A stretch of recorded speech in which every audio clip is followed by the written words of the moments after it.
Good morning po sa ating lahat at happy Sabbath. At sa umaga pong ito, tayo po ay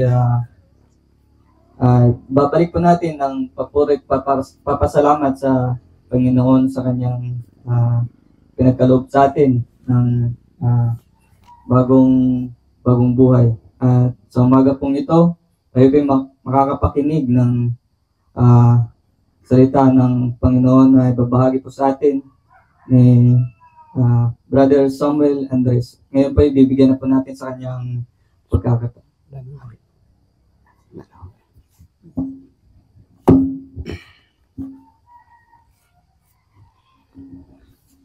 Magandang umaga at happy Sabbath sa inyong lahat, mga kapatid.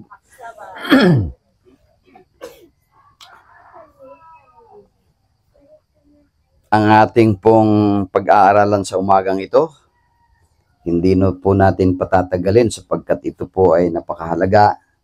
Naisip ko na dapat na maunawaan natin. Exodus chapter 20, verse 8. Remember the Sabbath day to keep it holy. Ngayon ay araw ng Sabat. At ang paglilingkod natin sa araw ng Sabat ay dapat magiging masigla at magiging masaya. At kinalulugdan natin ang araw ng Sabat. Sapagkat iniutos ng Panginoon na dapat na ito ay ating pong alalahanin. Kaya ito po ang ating papag-aralan. Our attitude towards the Sabbath. Mayroon tayong mga ginagawa, mayroon tayong mga attitude na hindi nararapat sa araw ng Sabat. Kaya nais nating ituwid na ano ang dapat na magiging attitude natin patungkol sa Sabat, mga kapatid. There is one story. Mayroong isang tao na mayaman. Kanyang sinabi sa kanyang alipin, ikaw alagaan mo itong pispan na ito, laglagyan ko ng 7 isda. Pagka ang isda na ito ay lalaki, ay pagka nabinta mo, sapat na magiging puhunan mo. Dahil ikaw ay mag-aasawa na, ikaw na ay hindi laging maging alipin, kundi ikaw na ay magiging malaya, kaya bibigyan kita ng pagkakataon. So binigyan niya ng isda, 7 isda, binigyan pa niya ng fish pan. Sabi niya, isa lang ang hilingan ko sa iyo, yung pang-7 para sa akin. Noong malaki na, itong isda, sabi niya, malalaki na, pwede nang ibenta. Pero sabi niya, sayang naman yung isa na ibibigay ko sa aking amo. Hahatiin ko na lang ito. Kaya, pinutol niya yung kalahati ang kanyang ibinigay sa Panginoon. Sometimes, ganun yung attitude natin. Kaya isa-isang araw na hinihingi ng Panginoon. Maraming cuts. Cut dito, cut doon, kalahati na lang. Sa isde, mayroon silang kasabihan. Sa Bisaya na salita, Adventista del Mediodía. Ganon. Narinig ko yan sa mga kapatid natin. Sometimes, ganon yung attitude natin patungkol sa Sabat. Why we should not work on Sabbath, cook on Sabbath, but on Sabbath and others, many others. Bakit kaya? Ang Panginoon ba ay humihingi ng isang bagay na walang rason? There is no reason at all. Lahat po yan mayroong rason kung bakit. Kaya dapat nating maunawaan bakit. Para magiging masaya tayo, nagagawin natin ang mga ito. Wala nang cut dito, cut doon. Pasimula, may bawas. Sa dulo, mayroon pa rin bawas. At yung minsan, inahati na lang natin. Exodus chapter 20, verse 10. But the 7th day is the Sabbath of the Lord thy God. In it thou shalt not do any work, thou nor thy son, nor thy daughter, thy maidservant,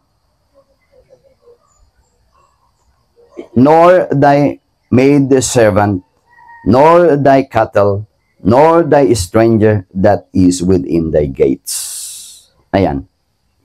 Bakit? Bakit lahat yan? Hindi pwede. Tanong pa rin natin ay bakit? Why? Exodus 20 verse 11. For, dinagay ko doon close parenthesis, because, sapagkat yung salitang for, yun yung reason. Dahil, yan. For in 6 days, the Lord made heaven and the earth, the sea, and all that in them is. And rested the seventh day, wherefore the Lord blessed the Sabbath day and hallowed it. Ano kayang ibig sabihin nito, no? Ito yung ibig sabihin. It is because once upon the time, there was a creation and there was a creator. That is what the Sabbath is trying to tell us. Yun po ang gustong ipaunawa ng Sabbath, na minsan isang pagkakataon na mayroong paglikha at mayroong tagapaglalang. Yun po ang ibig sabihin ng Sabbath.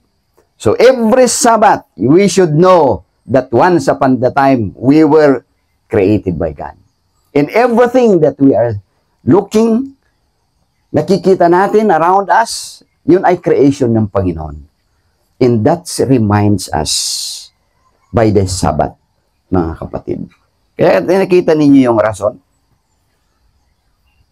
Bakit hindi tayo mag-work? It is because the Lord made heaven and earth. Tingnan natin. Who was the creator? Sino yung creator? Genesis chapter 1.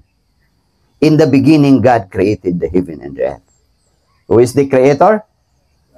At that creation time, it is God, mga kapatid. Yun ang rason. Kung uunawain natin ang Exodus chapter 20 sa verse 8 hanggang 11, yun po yung ibig niyang sabihin, mga kapatid.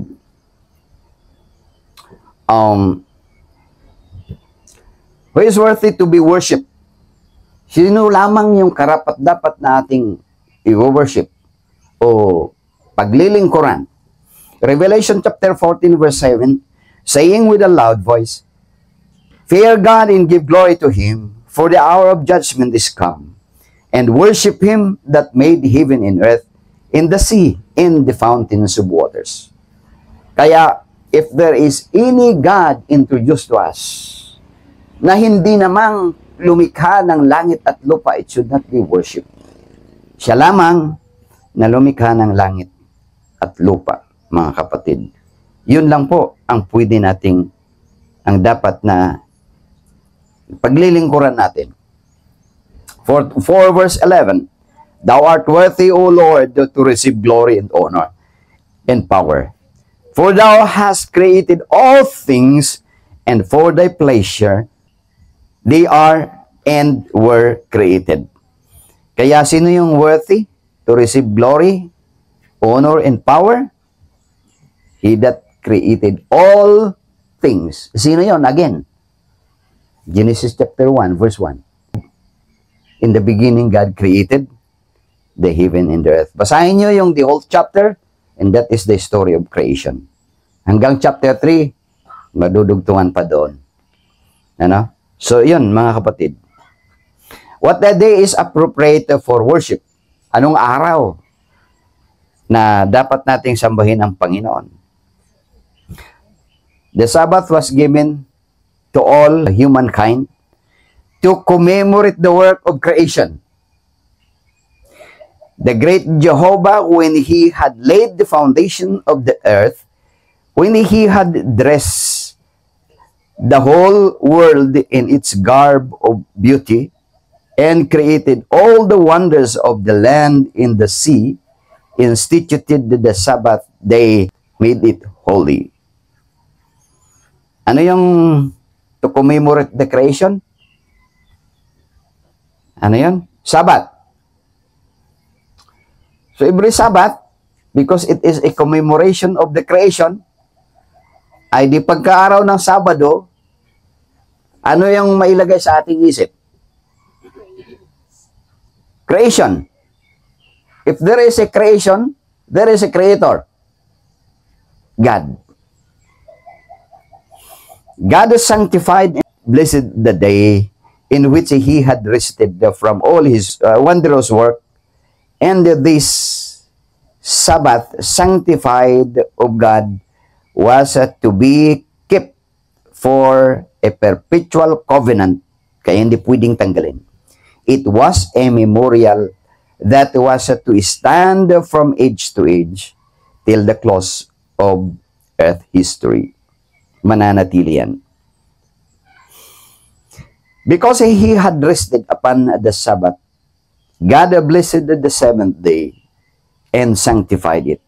Set it apart for a holios. Ano na yan? Isiniparit niya. Sa lahat ng araw, isiniparit niya yan for a holios. He gave it to Adam as a day of rest. Kaya nga tayo, nagre-rest ngayon eh. Para alalahanin natin yung very important event. Ano? Bakit important yung event? Hindi tayo nag-exist if there is no creation. Kung mayroong tao na nagbigay sa iyo ng pagkain at hindi mo alam kung sinong nagbigay, ano yung gusto mong malaman? Yung nagbigay, di ba? Kasi you existed from the birth until today. Ikaw ay nabubuhay. So, maaaring sabihin mo, sino ba talaga ang nagbigay nito? Di ba? Ay, tanungin natin, sino ba talaga ang nagbigay sa atin nito? Ay, siyempre, yung lumikha ng lahat ng bagay, mga kapatid. He gave it to Adam, a day of rest. Yan, so, Sabado yan. Yun ang appropriate day. It was a memorial of the work of creation and thus a sign of God's power and His love. Kaya, during the Sabbath, we will remember that there is also a powerful God. Will you be happy every Sabbath to remember that? Ano? Ay, hindi ko na alam kung hindi kayo masaya. The Sabbath was Lord's Day. Is the Lord's Day. Anong ibig sabihin nun? It was and is still until today. It is, the Sabbath is the Lord's Day. Yun po ang ibig kong sabihin doon. The Sabbath was the Lord's Day. Hindi ko nalagyan ng day. Ay yung, oo. And is still the Lord's Day. Hanggang ngayon, mga kapatid. In Revelation chapter 1, verse 10, ano ang sabi? I was in the Spirit on the Lord's Day. Ano kayang araw yon? And heard behind me a great voice as a trumpet. Yan, ang sabi ni Juan, araw ng Panginoon, nung narinig ko, ay ako'y nasa Espiritu ng Panginoon at narinig ko ang kanyang tinig. Parang trumpita. Ano yung Lord's Day? Ito.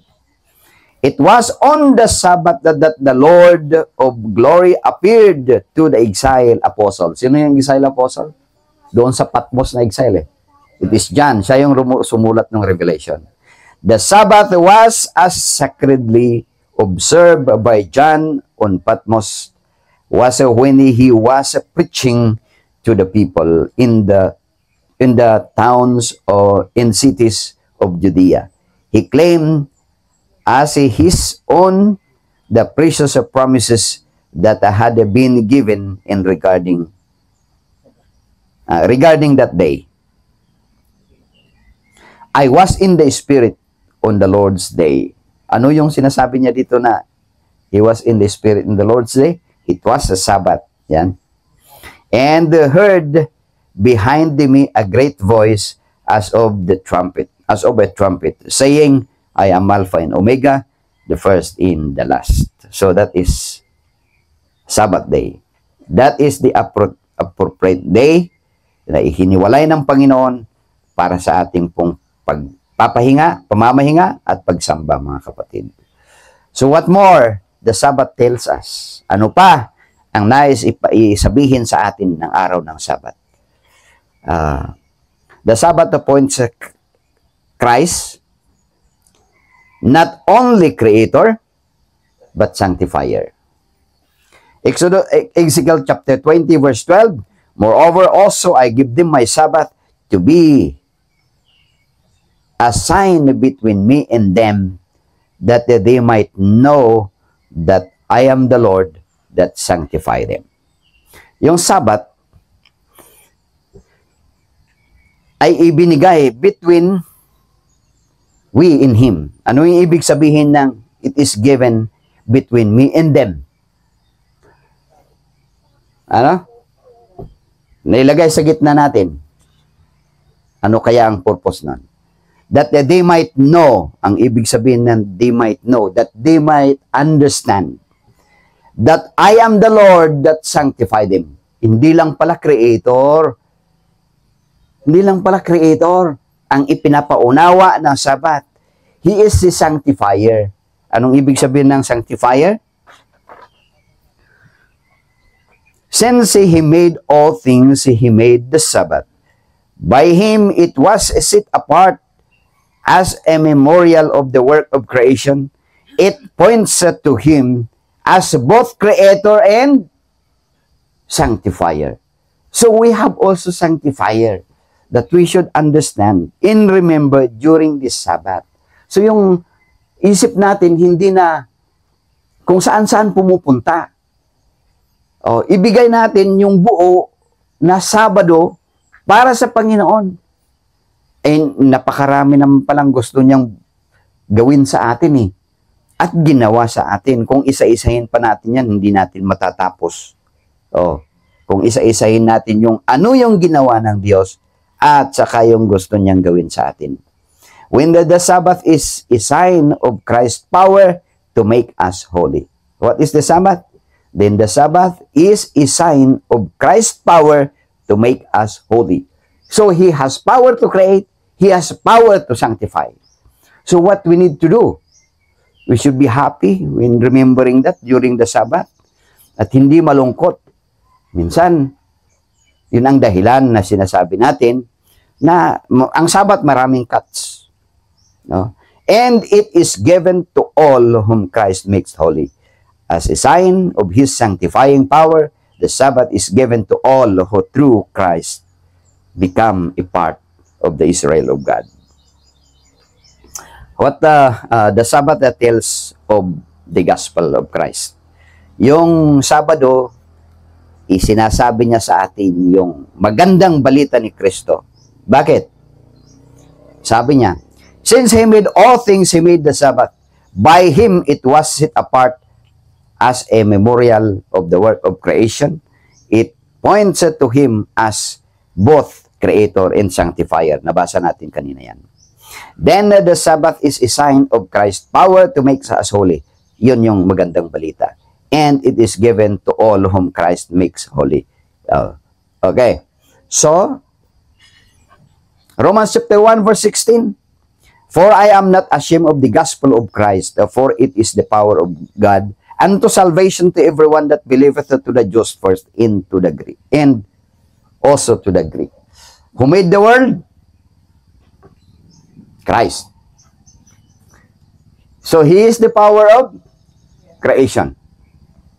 What is the power of the gospel? Of our salvation? Jesus Christ. So ibig sabihin, the same Christ that made us, the same Christ that powerful that will save us. So that also reminds us by the Sabbath, mga kapatid. Sapagkat, sabi ng Psalms chapter 51 verse 10, create in me a clean heart, O God, and renew a right spirit within me. Yung pagbabago natin sa ating buhay. It is work of what? Sinong may trabaho niyan? Creator. Di ba? Bakit ang ginamit create in me? Sapagkat walang pwedeng magbago ng puso, magbago ng buhay, kundi creator. Oh. Kaya yun po yung ibig sabihin yan. Kaya yun ang ginamit na term. Sa 2 Corinthians chapter 4, sa verse 6,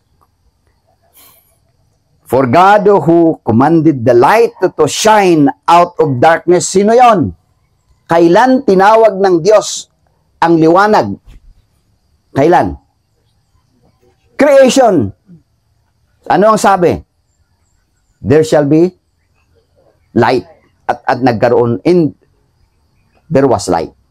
Siya daw na tumawag ng liwanag mula sa kadiliman hath shine in our hearts. So, sino yung magliliwanag sa ating puso? Si Kristo. Mga kapatid.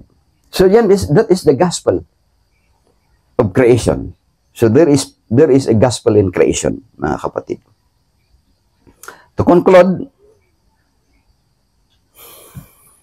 kaya ganang sinabi ko, hindi tayo satisfied. And I am not satisfied na tayo ay humintong magtrabaho sa araw ng Sabat.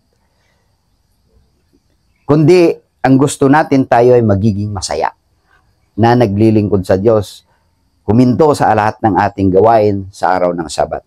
To all who receive the Sabbath as a sign of Christ's creative and redeeming power, it will be a delight. Kaya pala yun pala yung yung sikreto kung paano ang Sabat magiging delight. Lagi kong minimemorize ito nung bago ako mag-reform.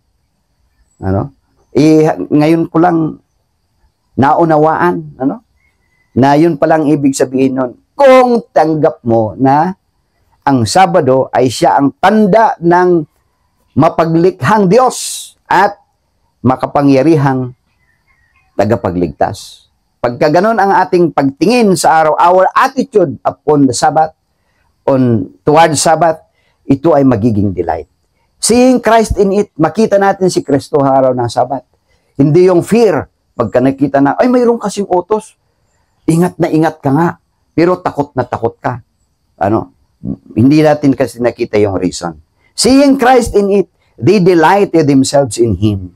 The Sabbath appoints them to the works of creation as an evidence of mighty power in the redemption. Mayroon kang evidence. Ano yung evidence mo? Na kaya kanyang iligtas ng Panginoon. It is the creation.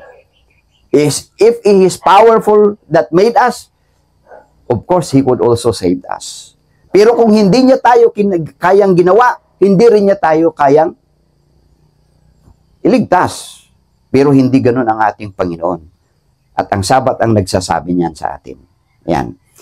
While it calls to mind the lost peace of Eden, it tells of peace restored through the Savior. And every object in nature repeats His invitation.